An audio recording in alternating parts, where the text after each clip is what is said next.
Assalamualaikum warahmatullahi wabarakatuh dan selamat sejahtera. Alhamdulillah kita berjumpa lagi. Hari ini kita akan belajar matematik moden. Seperti biasa macam cikgu sebut hari tu, bila nak menonton video PDP cikgu, awak kena sediakan di hadapan awak bahan-bahan yang diperlukan. Yang pertama ialah buku teks. Buku teks mesti ada di depan awak. Dan tapi macam sekarang ni awak belum ada buku teks, pastikan awak dah download buku teks online dalam bentuk PDF file kan. Dah download semua kan. Okey, memudahkan awak bila nak belajar, bila ada buku teks kat depan. Yang kedua, awak kena ada buku panjang. Buku panjang. Buku panjang warna biru tu, kulit lembut, awak kena ada buku ni. Okey, untuk salin nota dan soalan. Okey, yang ketiga awak kena ada apa? Okey, alat tulis. Alat tulis seperti apa? Pen, pensel, pembaris, pemadam dan kalkulator. Okey, benda-benda ni mesti ada di hadapan awak. Video cikgu awak kena ikut secara hands on. Awak boleh pause dan cuba buat. Okey, so kalau semua bahan-bahan dah tersedia di hadapan awak, kita boleh mulakan sesi PDP kita.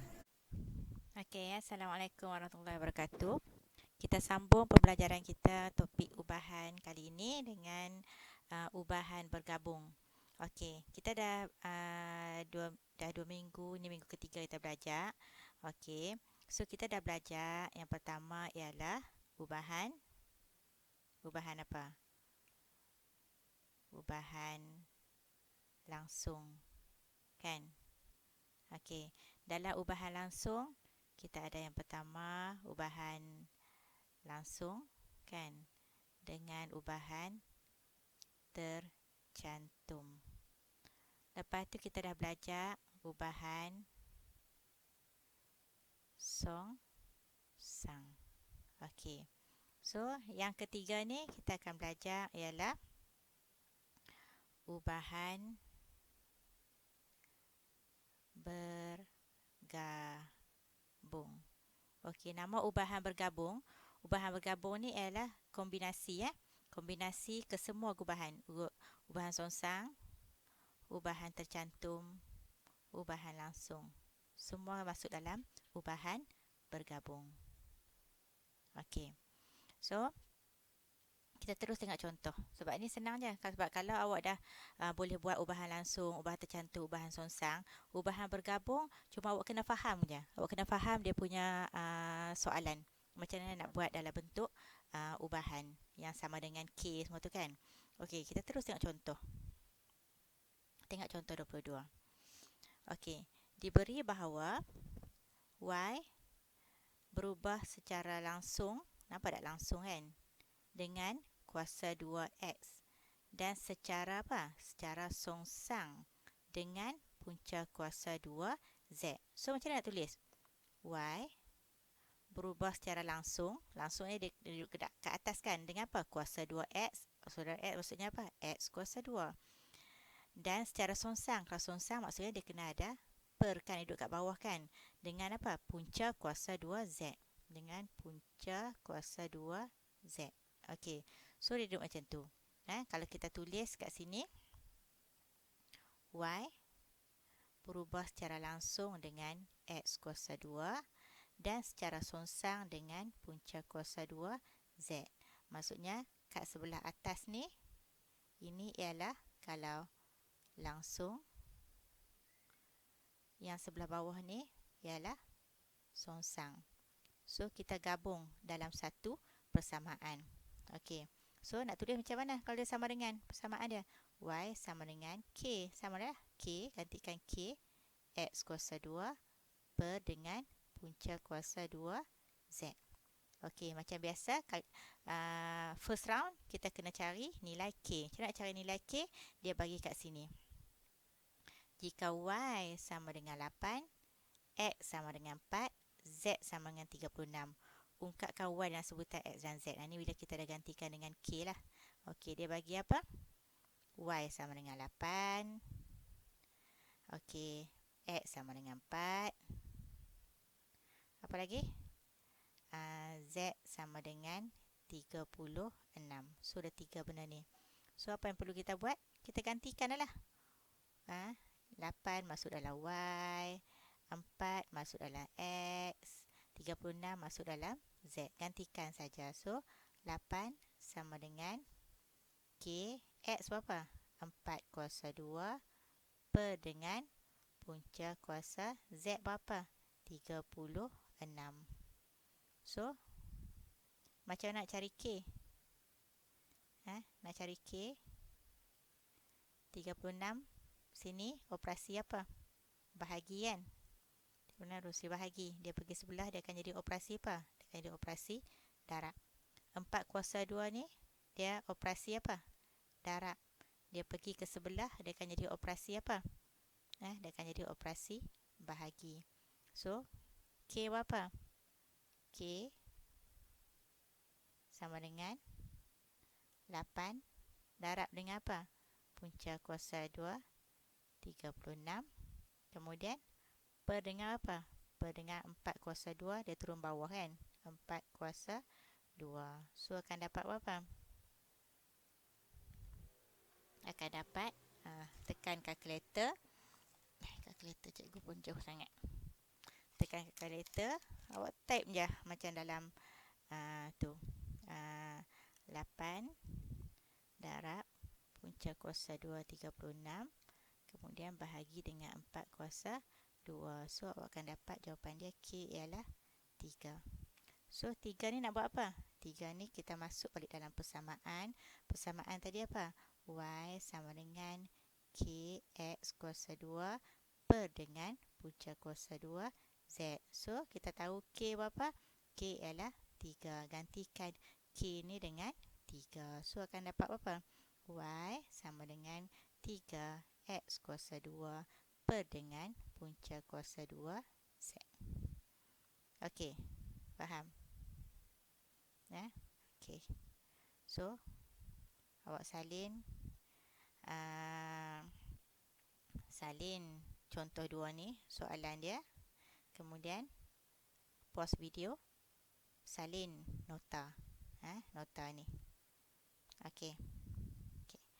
Kita tengok contoh seterusnya. Contoh 23. Jadual di bawah menunjukkan hubungan antara P, Q dan R.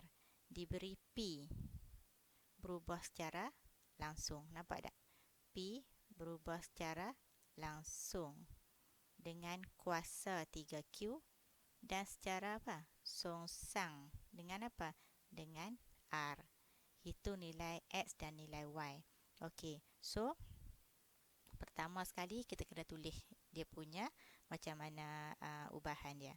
Okey, P berubah secara langsung. Langsung ke atas kan? Dengan apa? Kuasa 3Q. Jangan tulis kuasa 3Q.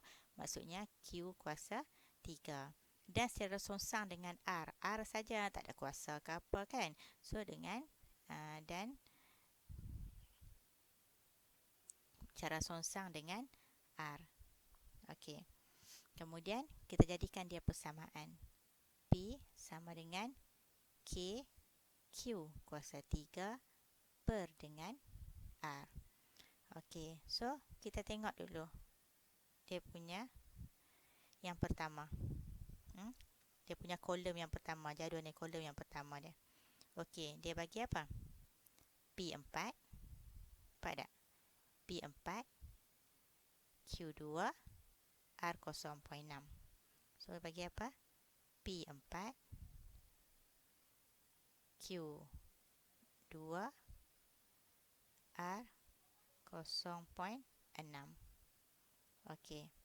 So, boleh carilah. Macam biasalah. Gantikan. P apa?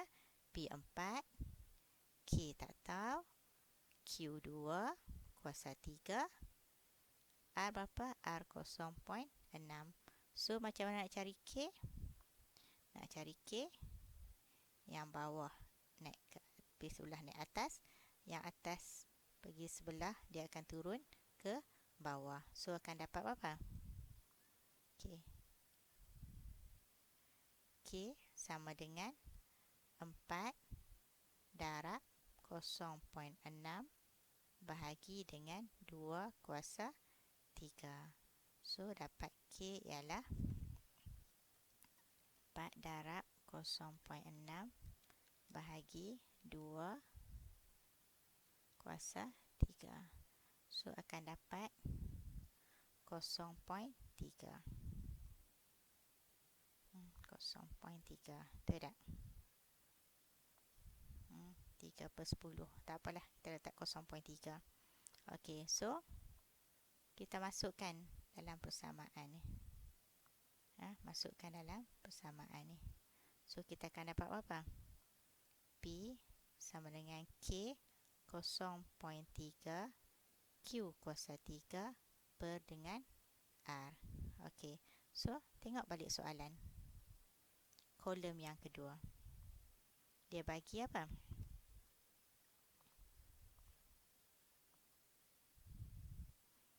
P 3.6, Q 6, R tu ialah X, tak tahu. So gantikanlah. P sama dengan 3.6, Q sama dengan 6, R ialah X. Okey.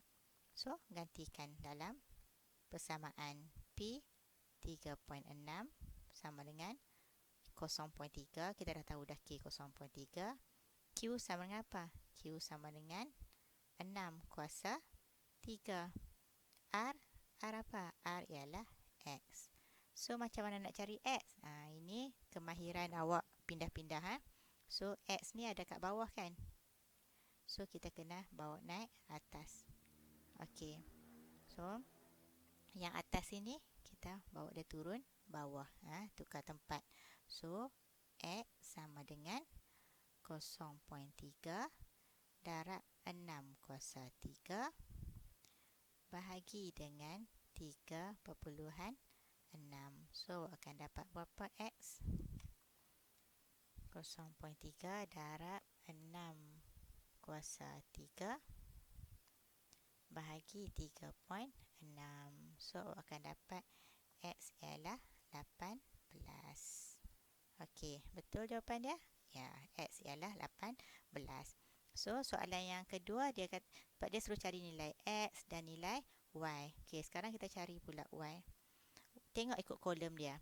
Dalam kolom ni P ialah 0.081, Q ialah Y, R ialah 2.7. Okey, so dia dah bagi macam tu. So daripada persamaan ni, daripada persamaan yang sama saja. Persamaan ialah P sama dengan 0.3 Q kuasa 3 bahagi dengan R. So dia bagi dalam soalan dia bagi P ialah berapa? 0.081. Okey. Q ialah Y dan R ialah 2.7. So, boleh kan? Tengok pun tahu dah kan macam mana kan? So, kita akan gantikan P 0.081 sama dengan 0.3 Q ialah Y kuasa 3 bahagi dengan R ialah 2.7. So, bila nak buat ni, boleh buat satu-satu. Okey, yang ni kat bawah ni operasi bahagi kan? Kita pindah ke sebelah, dia akan jadi operasi apa? Dia akan jadi operasi darab. Okey. So, dia akan jadi apa? 0.3 Y kuasa 3 sama dengan 0.081 darab 2.7. Okey. So, sekarang kita nak Y kan? Kita nak Y kuasa 3. Y03 lagi. Kita tak nak 0.3. 0.3 kita bawa ke sebelah. Sini operasi darab. Dia pergi sebelah, dia akan jadi operasi bahagi. So, kita akan dapat Y kuasa 3 sama dengan 0.081 darab 2.7 bahagi dengan 0.3. Okey, so kita dapat berapa Y kuasa 3? Tekan kalkulator. Awak akan dapat 0.081 darab 2.7 bahagi dengan 0.3. So, akan dapat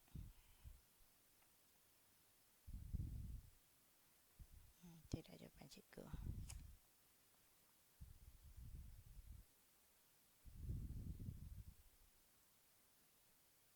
729 per dengan 1000. Okey. So, kita nak Y kan?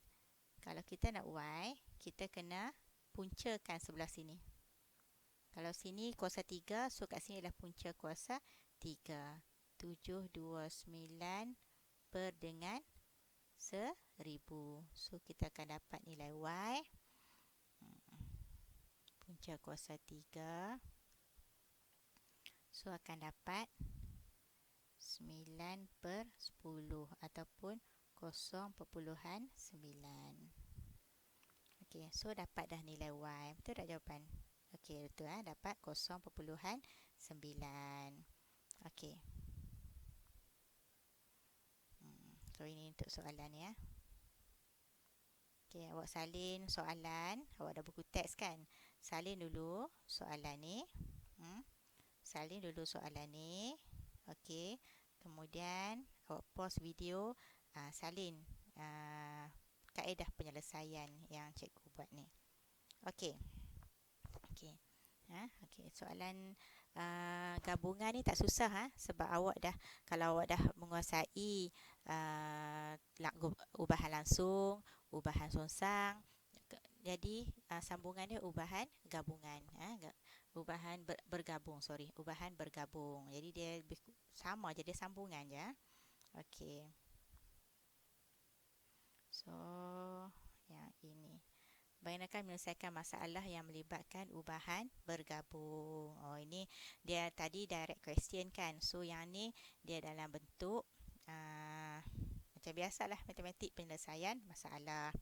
Okey, tapi dia tak ada masalah pun. Dia cuma ayat panjang-panjang je. Yang tadi dia direct. Sini sekali ni ayat panjang-panjang. Okey, so kita tengok kat sini. Tekanan P ni pada roda kereta surung berubah secara nampak tak? Berubah secara apa? Secara langsung. Dengan jisim kereta. Jisim kereta apa dia? M. Dan secara apa? Secara songsang pula. Dengan apa? Dengan luas permukaan sentuhan roda dengan tanah L. Okey. So, diberi. Okey, so kita tulis dulu. P tadi berubah secara langsung dengan apa? Dengan M. Dan secara songsang dengan L. Secara songsang dengan L. Okey, diberi bahawa tekanan roda ni benda apa? Tekanan roda ni P lah. P ialah 45,000. Apabila jisim kereta yang mana? M kan? Jisim kereta M ni ialah 90. Dan luas permukaan roda tu apa? L lah kan? L pula ialah 0.02. Okey. So, macam biasalah. Dia ada dalam tu. Cuma awak kena ambil maklumat. Okey. P berubah secara langsung dengan M dan secara songsang dengan L. Jadikan dia sama dengan P sama dengan K M per dengan L. Okey. So, kita gantikan. Gantikan apa? P 45,000. Dia bagi P sama dengan 45,000. Dia bagi apa lagi? M 90. Lagi? L 0.02. Okey, so kita macam biasa gantikan 45,000 sama dengan K. M berapa? M ialah 90. L berapa? L ialah 0.02. So macam mana nak cari K? Kita nak K, tak mau 0.02, kita bawa ke sebelah dia. Sini bahagi, dia akan jadi darab. 90 ni pergi ke sebelah situ darab, dia akan jadi bahagi. So kita dapat K sama dengan 45,000. 0.02 ni darab kan? Darab 0.02 bahagi dengan apa? Bahagi dengan 90. Dapatlah nilai K sama dengan 45,000 darab 0.02 bahagi dengan 90. Dapatlah 10. Dapatlah K sama dengan 10. Betul tak? Dia panjang sangat ni. Betul. Tengok K ialah 10. Okey. Dah dapat. Senang je kan? So kita masukkan dalam persamaan. Masukkan dalam persamaan ni. Dapat apa? K dah tahu kan? So kita akan dapat P sama dengan K apa? 10 M bahagi dengan L. Okey, dah dapat. Okey, dia tanya hitung nilai P. Dia suruh cari nilai P apabila M, dia bagi M 120, L 0.5. Okey, dia suruh cari P. Dia bagi M ialah M apa tadi? 120. M ialah 120. Okey, dan L ialah 0.5. So, apa lagi? Ganti je lah, kan? So, P berapa? P tak tahu. Sama dengan 10. M berapa? M 120. Per dengan L berapa? L 0.5. Ni tak payah tukar-tukar. Terus boleh kira. So, dapat berapa? 10 darab 120 bagi 0.5. So, dapat P ialah 2,400. See? Senang je kan? Ish. Tak tahu cikgu kalau soalan senang-senang sangat. Mana? So, dapat 2,400 kan? Okey. So, soalan apa lagi tanya? Apakah yang boleh dilakukan supaya tekanan pada roda, tekanan tu apa dia? Tekanan tu ialah P kan? Okey. Tekanan tu ialah P. Dia nak P berkurangan. Dia kata supaya tekanan pada roda berkurangan jika jisim kereta sorong. Jisim tetap. Jisim tak berubah. Okey, so kita kena tengok kat sini. Kita tahu dah. Apa tadi? P berubah secara langsung dengan M, jisim, dan L. Okey. So, apakah yang boleh dilakukan supaya tekanan dia nak tekanan ni berkurangan. Okey. M ni tetap tak berubah. Okey. So macam mana kita nak ni? Nampak tak dia berkadar songsang dengan L. L adalah luas permukaan. So nak kurangkan P, kita kena naikkan L. Tengok dia punya hubungan. Nak kurangkan P, naikkan L. Kalau M adalah tetap. So, tengok cara macam mana jawab. P berkurang apabila L bertambah. P bertambah apabila L berkurang. Itu saja jawapan dia. Okey. So, awak macam biasa, awak salin soalan ni dalam buku latihan, salin soalan ni. Kemudian, okey. Okey. Kan, okey. Pause video ni. Dan salin kaedah jawapan. Salin kaedah jawapan. So, sampai sini saja topik ubahan. Dah habis bab 1. Minggu depan kita masuk bab baru. Lagi latihan, cikgu akan maklumkan pada dalam grup. Okey, so jumpa lagi minggu depan. Bye. Assalamualaikum.